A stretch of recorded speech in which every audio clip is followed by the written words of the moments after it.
Hello दोस्तों, अगर आप कनाडा जाने का सपना देख रहे हैं और हर जगह से सिर्फ रिजेक्शन की खबरें सुन रहे हैं, तो आज का ये वीडियो आपके लिए ठंडी हवा के झोंके जैसा है। कनाडा सरकार ने अचानक से अपना गियर बदल दिया है। जहां एक तरफ सख्ती की बातें हो रही हैं, वहीं दूसरी तरफ एग्रीकल्चर और हेल्थ केयर यानी डॉक्टर, नर्स और केयर गिवर सेक्टर के लिए लाल कालीन बिछा दिया गया है।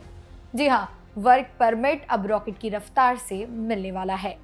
आज की इस वीडियो में हम समझेंगे कि वो कौन से लोग हैं जिन्हें कनाडा अब वीआईपी ट्रीटमेंट दे रहा है। वर्क परमिट की प्रोसेसिंग तेज होने का असली मतलब क्या है? अगर आप एक छात्र हैं तो आप इस बदलाव का फायदा कैसे उठा सकते हैं? और सबसे जरूरी बात, क्या अब कनाडा जाना पहले से ज्यादा आसान हो जाएगा? चलिए अब सीधे मुद्दे पर आते हैं। आखिर कनाडा अचानक इतना मेहरबान क्यों हो रहा है?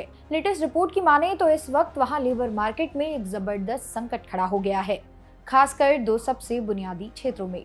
पहला खेती यानी एग्रीकल्चर और दूसरा स्वास्थ्य सेवा यानी हेल्थ केयर। कनाडा सरकार ने अब अपनी रणनीति बदल दी है और साफ ऐलान किया है कि अगर आपके पास इन दोनों सेक्टर्स की स्किल्स है तो आपकी फाइल को वीआईपी प्रायोरिटी लिस्ट में सबसे ऊपर रखा जाएगा, जिससे महीनों का लटकने वाला वर्क परमिट अब महज कुछ हफ्तों में आपके हाथों में होगा। यहाँ गौर करने वाली बात यह है कि एग्रीकल्चर का मतलब सिर्फ खेतों में काम करना नहीं, बल्कि इसमें एग्रो इंजीनियर्स, फूड प्रोसेसर्स और डेयरी एक्सपर्ट्स का भी भारी डिमांड है।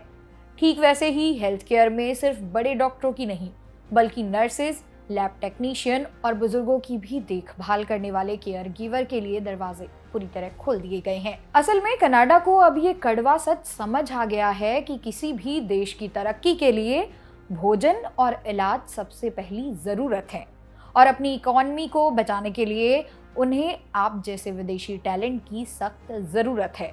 यानी अब गेंद आपके पाले में है। अब आप कहेंगे, भाई मैं तो स्टूडेंट हूँ, मैं खेत थोड़े जाऊंगा। दोस्त, यहीं पर खेल छुपा है। अगर आप कनाडा में पढ़ाई के लिए कोर्स चुन रहे हैं तो अब आपको डिमांड देखनी होगी। अगर आप नर्सरी, बायोटेक्नोलॉजी या हॉर्टिकल्चर जैसे कोर्स चुनते हैं तो आपकी पढ़ाई खत्म होते ही वर्क परमिट मिलना पक्का है। अगर आप हेल्थ केयर मैनेजमेंट या नर्सिंग पढ़ रहे हैं तो समझिए आपका पीआर यानी परमानेंट रेसिडेंसी का रास्ता 50% आसान हो गया है।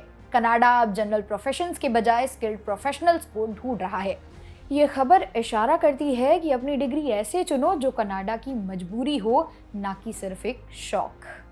फास्ट प्रोसेसिंग का मतलब सिर्फ जल्दी वीजा मिलना नहीं, इसके पीछे कनाडा का टेम्पररी फॉरेन वर्कर प्रोग्राम यानी TFWP है।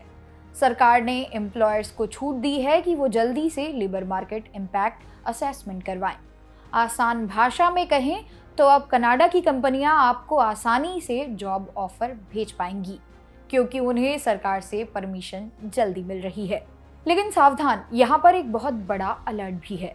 जैसे ही ऐसी खबरें आती हैं, मार्केट में फ्रॉड एजेंट एक्टिव हो जाते हैं। वो आपसे कहेंगे, लाओ 10 लाख दो, हम एग्रीकल्चर में तुम्हारा वर्क परमिट लगवा देंगे।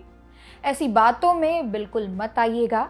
सरकारी वेबसाइट canada.ca पर जाकर खुद चेक करिएगा। अब बात करते हैं पैसों की। हेल्थ केयर और एग्रीकल्चर में कमाई कितनी है? कनाडा में एक नर्स की शुरुआती सैलरी भारतीय रुपयों में 4 से 6 लाख रुपए तक महीना हो सकती है। एग्रीकल्चर सेक्टर में भी सैलरी बहुत सम्मानजनक है और वहां रहने का खर्चा शहरों के मुकाबले कम होता है। यानी आप कमाएंगे ज्यादा और बचाएंगे भी ज्यादा। और सबसे बड़ी बात, इन सेक्टर्स में काम करने वालों को कनाडा सरकार बहुत सम्मान की नजर से देखती है, क्योंकि आप उनके देश की रीढ़ की हड्डी बन रहे हैं।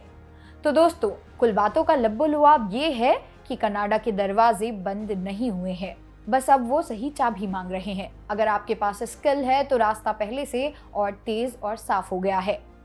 अब आइए ये जानते हैं कि अगला कदम क्या होना चाहिए। अपनी स्किल्स को इन दो सेक्टर्स के हिसाब से अपडेट करें, आधिकारिक वेबसाइट पर नजर रखें, और अगर आप चाहते हैं कि मैं उन टॉप 10 कोर्सेज की लिस्ट बनाऊं जो इन सेक्टर्स में सबसे ज्यादा डिमांड में है, तो नीचे कमेंट में कनाडा लिखें। वीडियो पसंद आया हो तो लाइक करें और उन दोस्तों के साथ शेयर करें जो जॉब ढूंढ रहे हैं।